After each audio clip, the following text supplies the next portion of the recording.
Bismillahirrahmanirrahim. Assalamualaikum warahmatullahi wabarakatuh. Alhamdulillah, wassalatu wassalamu ala rasulillah wa ala alihi wa sahbihi wa sallam. Asyhadu an la ilaha illallah wahdahu la syarika lah wa asyhadu anna Muhammadan abduhu wa rasuluh. Amma ba'd. Malam hari ini kita akan lanjutkan kembali pembahasan kita tentang sahabat Zaid bin Thabit Al-Ansari radhiyallahu anhu. Zaid bin Thabit Al-Ansari radhiyallahu anhu. Dan ini adalah pertemuan kedua kita di masa liburan ini sebelum masuknya santri ke Mahat kita sekitar tanggal 1 Mei nanti. Ini adalah pertemuan kedua. Dan pada pertemuan pertama telah kita bahas di sini sekilas tentang data diri sahabat Zaid bin Thabit Al-Ansari radhiyallahu anhu.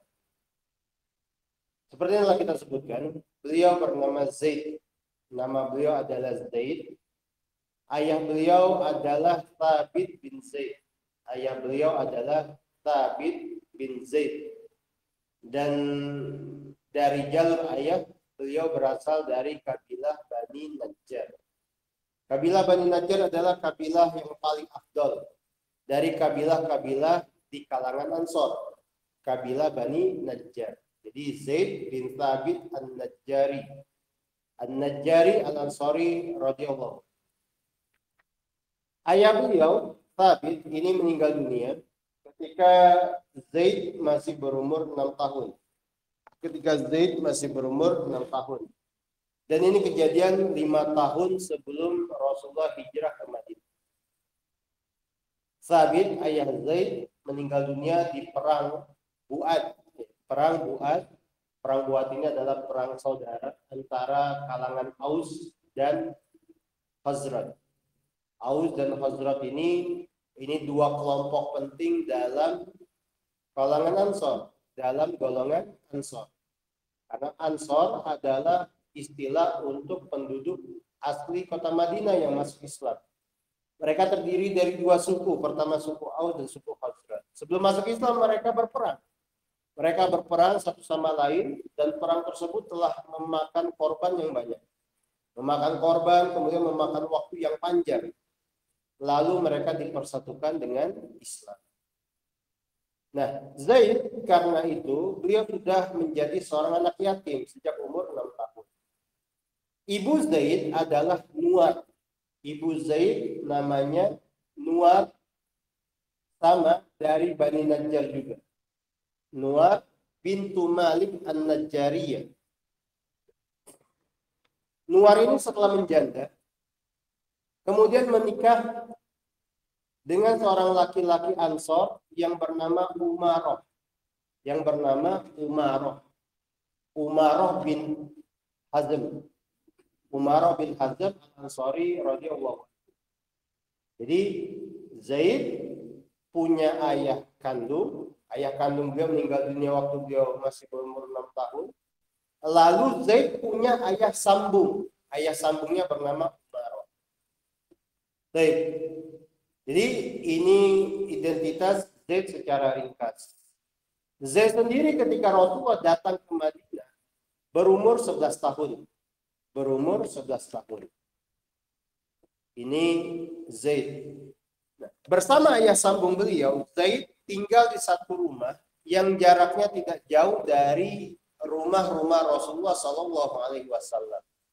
Karena seperti yang kita ketahui bersama bahwasanya Rasulullah, beliau setibanya di Madinah, beliau membangun masjid. Masjid pertama yang beliau bangun adalah Masjid Quba. Kemudian setelah itu beliau membangun Masjid Nabawi. Nah, di sekitar Masjid Nabawi lah Rasulullah membangun rumah-rumah beliau. Dan rumah tersebut dibangun sesuai dengan jumlah istri beliau yang ada. Ketika beliau baru tiba di Madinah, istri beliau baru berjumlah 2 orang. Beliau menikah dengan seorang wanita, dibikinkan satu rumah lagi. Terus begitu. Sampai Rasulullah menikahi wanita terakhir yang menjadi istri beliau, yaitu Maimunah bintul Haris. Semua rumah Rasulullah ada di sekitar Masjid Nabawi. bahkan menempel ke dinding Masjid Nabawi, kecuali satu rumah, rumah Rasulullah dengan Ummu Salamah. Ini memisah sendiri. Nah, rumah ayah sambung Zaid itu terletak tidak jauh dari rumah-rumah Rasulullah. Sehingga Zaid dari sejak beliau berumur 11 tahun, beliau sering kali datang ke Masjid Nabawi dan bertemu dengan Rasulullah. Beliau di antara sahabat-sahabat Rasulullah yang sering bertemu dan berbincang dengan Rasulullah Sallallahu Alaihi Wasallam. Ini Zaid. Dari ayah kandungnya, Zaid punya kakak namanya Yazid. Sedangkan dari ayah sambung, Zaid punya adik sambung. Kalau bahasa kitanya itu adik tiri, namanya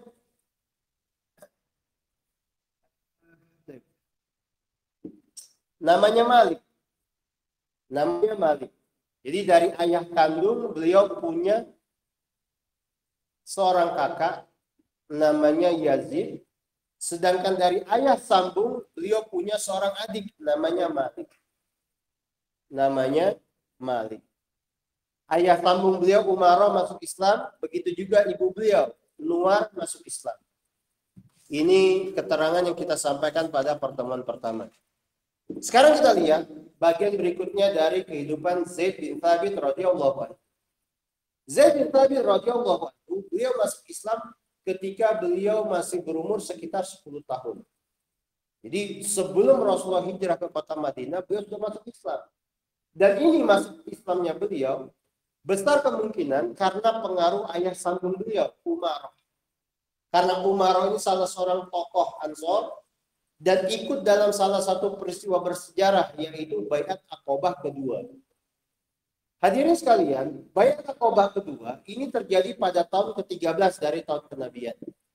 Baiat Aqobah ini terjadi pada tahun 13 dari tahun kenabian di daerah Aqobah. Pada waktu itu sebanyak 75 penduduk Madinah yang sudah masuk Islam. Mereka datang ke Aqobah di musim haji tahun tersebut. Lalu mereka berjanji untuk taat kepada Rasulullah. Dalam salah satu poin perjanjian mereka, mereka akan melindungi Rasulullah sebagaimana mereka melindungi keluarga-keluarga mereka sendiri. Kalau misalkan Rasulullah datang ke tengah-tengah mereka. Ini poin sangat penting, yang dari poin inilah kemudian muncul istilah Al-Ansor, para penolong. Karena mereka berjanji kepada Rasulullah seperti itu, maka mereka sudah bersiap untuk melindungi Rasulullah dari setiap musuh Rasulullah kalau Rasulullah datang ke tempat mereka.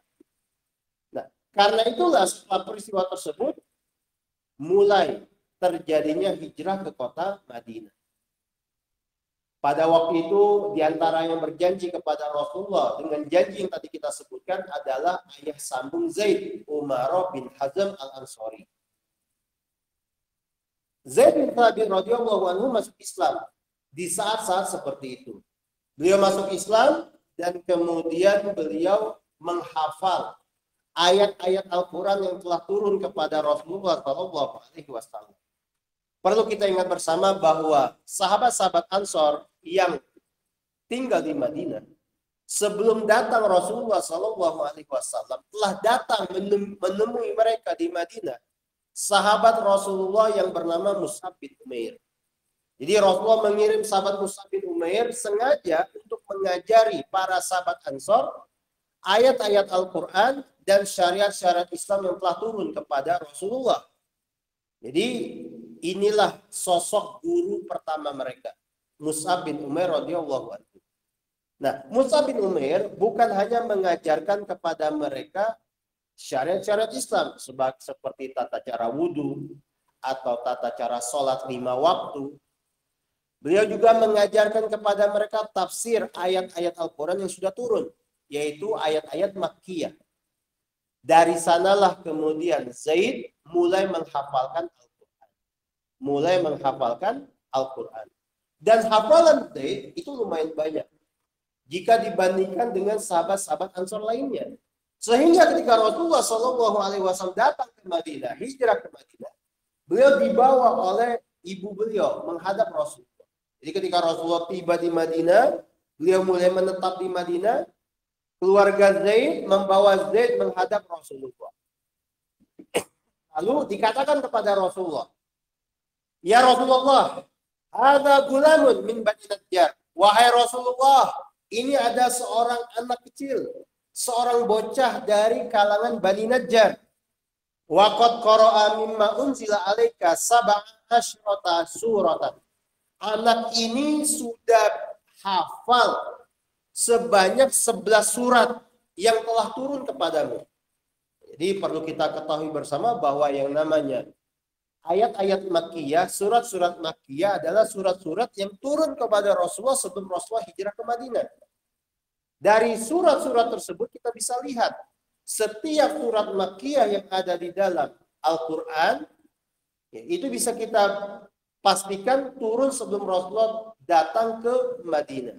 Nah, 17 surat diantaranya telah dihafal oleh Zaid bin Thabit radhiyallahu anhu. Maka kata Zaid, faqara'tu ala Rasulillah.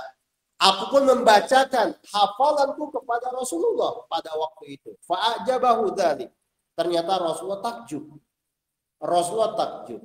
Dalam satu riwayat, Rasulullah meminta kepada Zaid untuk membacakan surat Qaf.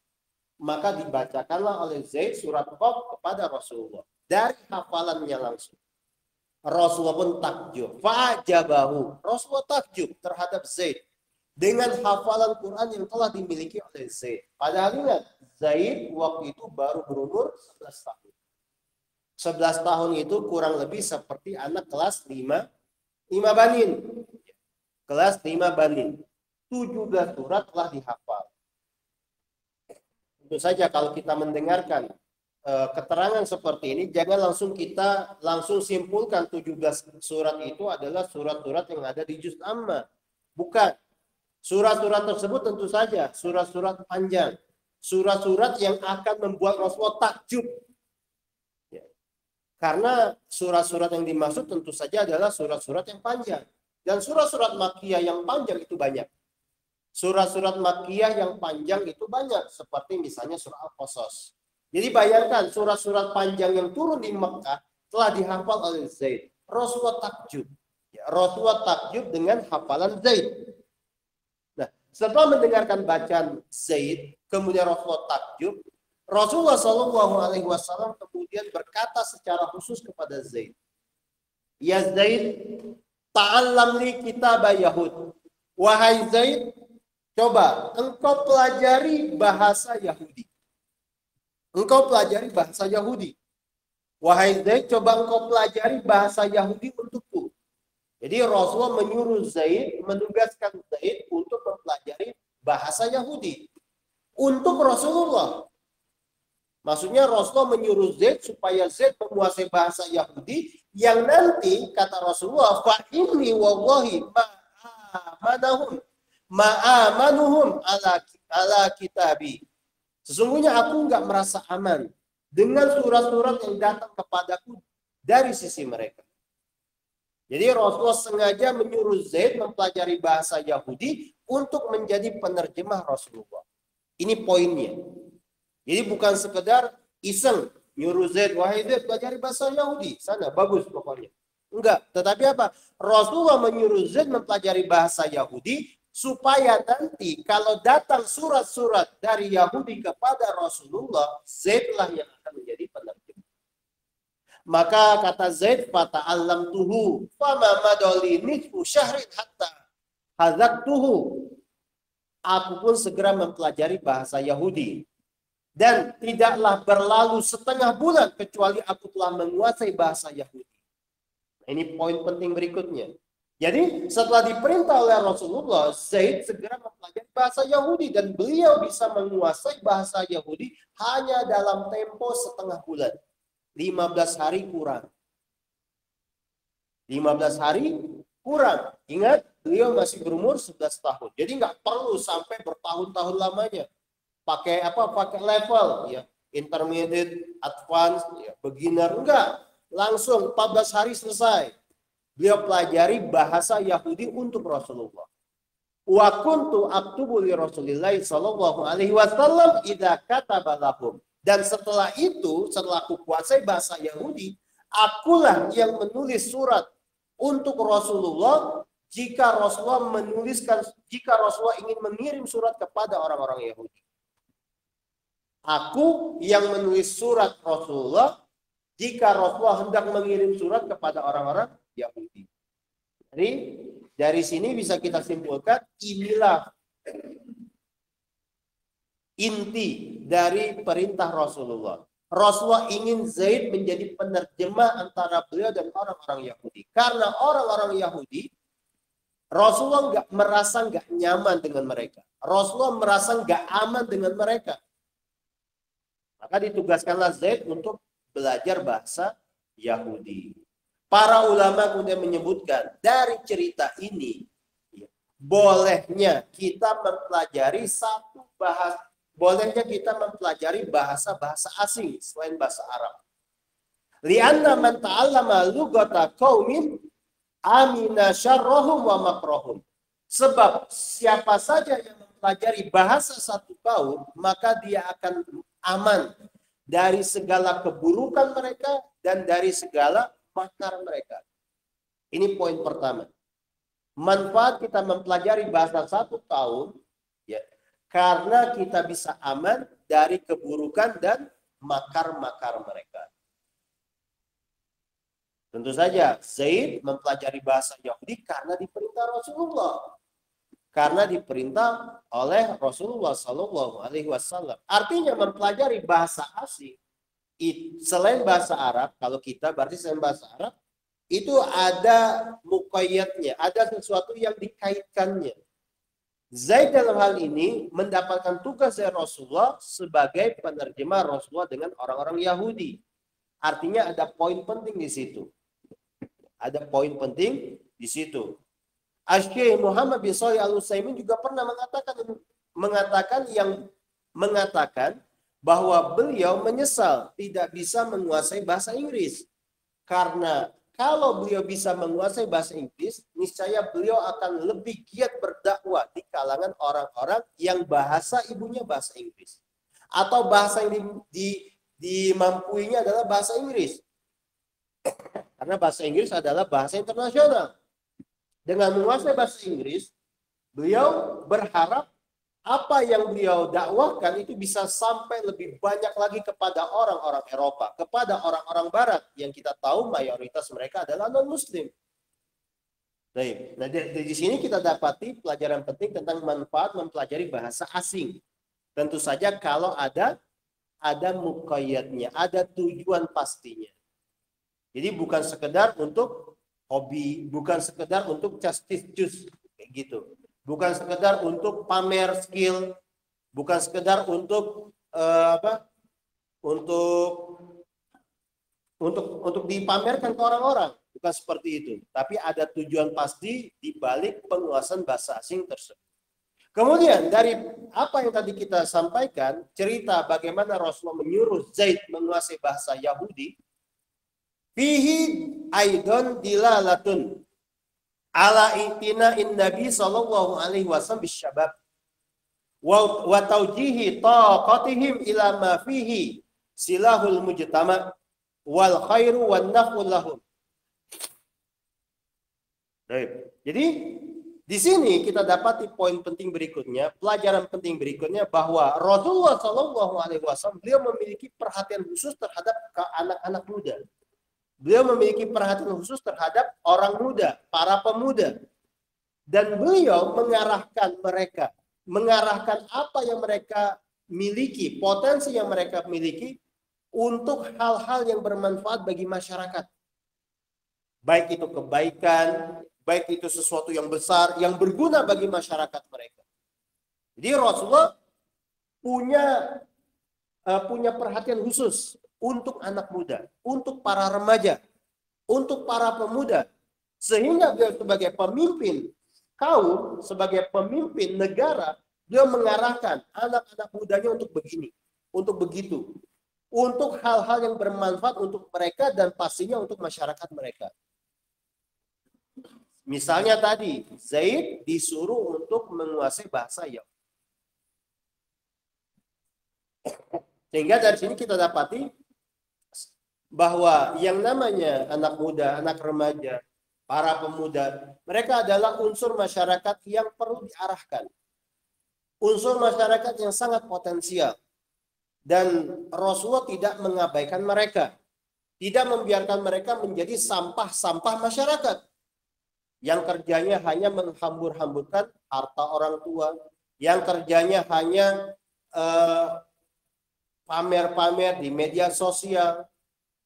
Tapi mengarahkan mereka ke hal-hal yang positif bukan hanya untuk mereka, tetapi untuk masyarakat mereka. Dan tentu saja kita paham tentang masalah ini. Mafhum sekali dengan masalah ini. Anak muda, para remaja, para pemuda, mereka adalah kelompok masyarakat yang memiliki potensi besar. Memiliki potensi yang kalau dimanfaatkan oleh seorang pemimpin negara, itu akan mendatangkan kebaikan yang luar biasa, tak terhingga banyaknya. Jadi Rasulullah SAW seperti itu kepada Zaid bin Thabit, dan sejak saat itu Zaid menjadi penerjemah Rasulullah SAW. Dalam satu riwayat disebutkan oleh Ibnu Sa'ad, Zaid bin Thabit ternyata bukan hanya mempelajari bahasa Yahudi, beliau juga mempelajari bahasa Romawi, kemudian mempelajari bahasa Persia, mempelajari bahasa Kibti atau bahasa Mesir.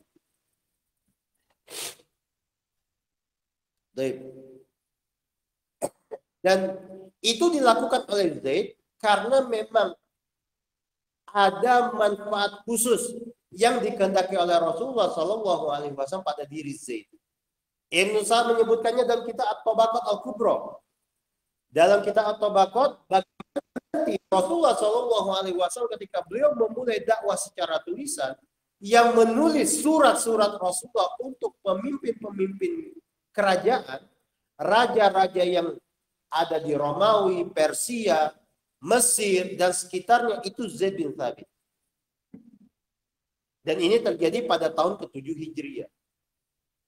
Kejadiannya masih lama, tetapi yang jelas kita dapati data dari Ibnu Sa'ad seperti itulah adanya. Rasulullah mengirim surat kepada Raja Romawi, Kaisar, kepada Kisra Persia, kepada Muqawqis Iskandaria, ya, kemudian kepada penguasa-penguasa lainnya yang mereka itu non-Arab, itu melalui surat-surat yang didiktekan kepada Zaid. Dan surat-surat balasan yang datang dari mereka kepada Rasulullah dibacakan oleh Zaid kepada Rasulullah. Artinya Zaid fix, beliau adalah seorang pemuda yang waktu itu sudah memiliki posisi sebagai penerjemah Rasulullah. Turjumanu Rasulullah SAW. Sekali lagi, ini kita dapati dari Ibnu Sa'ad di kitab beliau At-Tabaqat Al-Kubra. Beliau mempelajari bahasa Romawi, Persia, dan bahasa Kibti selain bahasa Yahudi. Nah, beliau mempelajari bahasa-bahasa tersebut itu dari budak-budak yang waktu itu ada di kota Madinah. Misalnya contoh, beliau mempelajari bahasa Kibti dari seorang budak yang bernama Ma'bur.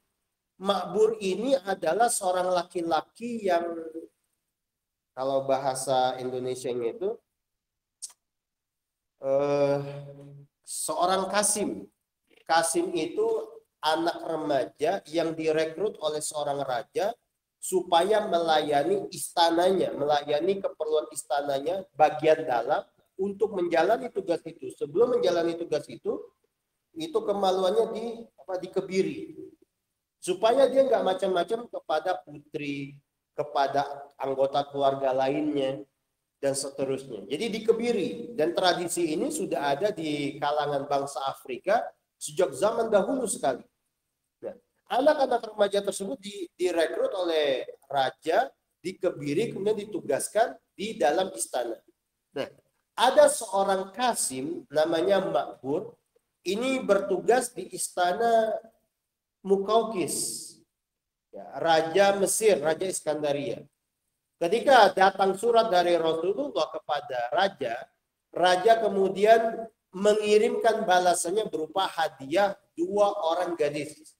Yang satu bernama Maria Al-Kibtiyah, yang satu adiknya bernama Sirin. Nah, juga diikutsertakan seorang pelayan laki-laki yang bernama Makbur. Nah, Makbur ini yang melayani keperluan 2 orang gadis ini.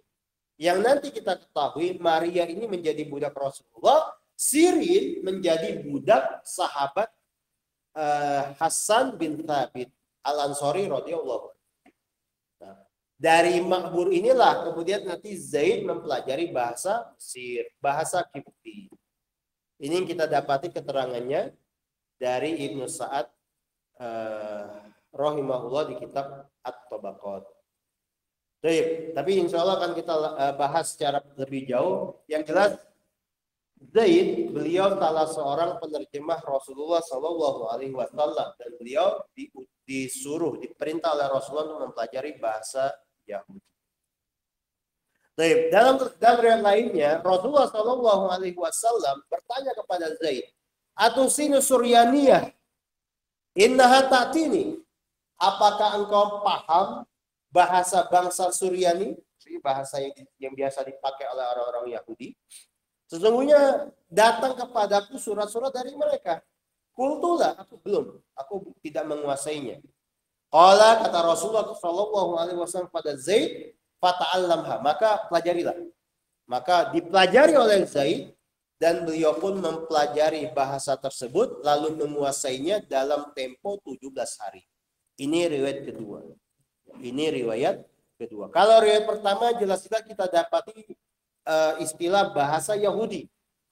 Tapi dalam riwayat kedua ini kita dapati istilah Suryaniyah. Suryaniyah ini nama bahasa yang dulu dikenal di kalangan penduduk Iram dan berkembang di wilayah Syam. Lalu digunakan oleh sebagian penduduk Yahudi. Ini diantara hal yang kita ketahui tentang Zaid di awal-awal Rasulullah datang ke Madinah. Nah, Rasulullah sendiri selain menyuruh Zaid mempelajari bahasa Yahudi, beliau juga dalam satu riwayat menyuruh Zaid untuk mempelajari ilmu faraid, ilmu waris. Kenapa? Karena yang namanya ilmu waris ini salah satu cabang ilmu Islam yang sangat penting. Bahkan dalam satu riwayat disebutkan, ilmu waris adalah ilmu dalam Islam yang pertama kali akan dicabut. Dan salah satu riwayat yang dibawakan oleh Abu Hurairah radhiyallahu anhu dan diriwayatkan oleh Ibnu Majah di kitab Sunannya, Rasulullah Shallallahu Alaihi Wasallam bersabda kepada Abu Hurairah. Ingat, Abu Hurairah baru masuk Islam tahun ke-7 Hijriah. Ya Abu Hurairah, wahai Abu Hurairah, ta'allamul faraidah wa 'allimuha. Pelajarilah oleh dirimu ilmu faraid dan ajari manusia ilmu faraid. Fa innahu nisful ilmi, karena sesungguhnya ilmu faraid itu setengah ilmu. Di sini Rasulullah menggunakan istilah setengah ilmu. Karena memang ilmu faraid itu terkait dengan ilmu tentang orang-orang mati. Ilmu faraid itu adalah ilmu yang terkait tentang orang-orang mati. Sedangkan ilmu fikih, ilmu adab, ilmu yang lainnya dalam cabang-cabang keilmuan Islam itu terkait dengan orang hidup. Maka ketika seorang mempelajari ilmu faraid, dia telah mempelajari setengah ilmu. Karena terkait dengan ilmu orang-orang mati. Yang dibahas dalam ilmu faraid adalah tentang bagaimana pembagian harta seseorang yang sudah meninggal dunia. Jadi nisful ilmi, ini maksudnya. Wa huwa yunsa, ilmu ini akan dilupakan. Wa huwa awwalu syai'in yunza'u min ummati. Dan ini adalah perkara pertama yang nanti akan dicabut dari tengah-tengah umatku. Jadi Rasulullah memerintahkan Abu Hurairah mempelajari ilmu faraid karena alasan ini. Ilmu faraid itu setengah ilmu, setengah ilmu dari ilmu keislaman. Kemudian ilmu ini akan dilupakan nanti. Dan ilmu ini adalah perkara pertama yang akan dicabut dari tengah-tengah umat. Nah, ini sabda Rasulullah Shallallahu Alaihi Wasallam, akan tetapi kata para imam, di antara Imam Az-Zahabi, hadis ini adalah hadis yang dhaif. Didoifkan oleh Imam Al-Bukhari dan juga oleh Yahya bin Ma'in, juga oleh Imam An-Nasai dan Abu Hatim. Nah, terkait dengan Zaid, Rasulullah Shallallahu Alaihi Wasallam menyuruh Zaid mempelajari ilmu faraid, menyuruh Zaid mempelajari ilmu faraid. Karena Zaid mempelajari ilmu faraid, nantinya di kemudian hari Rasulullah Shallallahu Alaihi Wasallam pernah berkata kepada sebagian sahabat beliau, wa afraduhum Zaid ibn Thabit, yang paling mengerti tentang ilmu faraid adalah Zaid bin Thabit. Jadi dalam salah satu majelis Rasulullah Shallallahu Alaihi Wasallam berkata kepada sahabat-sahabat beliau, arhamu ummati bi ummati Abu Bakrin, orang yang paling penyayang di kalangan umatku adalah Abu Bakar As-Siddiq radhiyallahu anhu. Wa syadduhum fi amrillahi Umar, adapun orang yang paling dahsyat, paling kuat dalam memegang perintah Allah adalah Umar. Yang paling keras dalam menjalankan perintah Allah adalah Umar. Wa asdaquhum hayaan Utsman, sementara orang yang paling pemalu di kalangan sahabatku adalah Utsman. Wa aqra'uhum li kitabillahi Ubay bin Ka'ab, lalu sahabatku yang paling pandai dalam membaca Al-Quran adalah Ubay bin Ka'ab. Wa afraduhum Zaid ibn Thabit, dan orang yang paling mengerti ilmu faraid dari kalangan sahabatku adalah Zaid bin Thabit. Ingat, Rasulullah katakan ini kepada sebagian sahabat, tidak ke seluruh sahabat. Tidak ke seluruh sahabat, hanya kepada sebagian sahabat. Karena kalau dikatakan kepada seluruh sahabat, niscaya dari kalangan sahabat lainnya juga ada yang seperti Zaid bin Thabit radhiyallahu anhu. Intinya, Zaid bin Thabit, beliau adalah sahabat Rasulullah yang paling mengilmui ilmu faraid. Kata Imam Al-Mawardi, wali ajli hadhihi lam ya'khudhil Syafi'i radhiyallahu anhu illa biqaulihi radhiyallahu anhu. Karena ucapan tersebut, karena Zaid adalah sahabat Rasulullah yang dikatakan paling mengerti tentang ilmu faraid dari kalangan sahabat Rasulullah, maka Imam Syafi'i tidaklah mengambil pendapat tentang ilmu faraid, tentang ilmu waris, kecuali dengan pendapat Zaid bin Thabit radhiyallahu. Ini kata Imam Al-Mawardi. Imam Asy-Sya'bi, seorang tabi'in, dia mengatakan ghalaba Zaidun nasa ala thnataini. Zaid itu mengalahkan manusia dalam dua hal, al-faraid wal Quran. Pertama ilmu faraid, yang kedua Al-Quran. Tentu saja maksudnya ini di zaman Asy-Sya'bi ketemu Zaid. Di masa Asy-Sya'bi menjumpai para sahabat. Pada waktu itu sudah banyak sahabat Rasulullah sudah meninggal dunia. Umar sudah meninggal dunia, Abu Bakar juga, dan seterusnya. Nah, sehingga dari sahabat yang tersisa waktu itu, hanya dari sahabat yang tersisa waktu itu, kata Asy-Sya'bi, Zaidlah yang mengalahkan mereka dalam masalah ilmu faraid dan ilmu Al-Quran. Ini beberapa kekhususan tentang Zaid bin Thabit radhiyallahu anhu. Insyaallah sisanya kita bahas pada pertemuan berikutnya. Allahu a'lam bishawab. Ini yang bisa kita sampaikan. Kita cukupkan sampai di sini. Subhanakallahumma wa bihamdika asyhadu an la ilaha illa anta astaghfiruka wa atubu ilaik. Alhamdulillah wassalatu wassalamu ala Rasulillah. Assalamualaikum warahmatullahi wabarakatuh.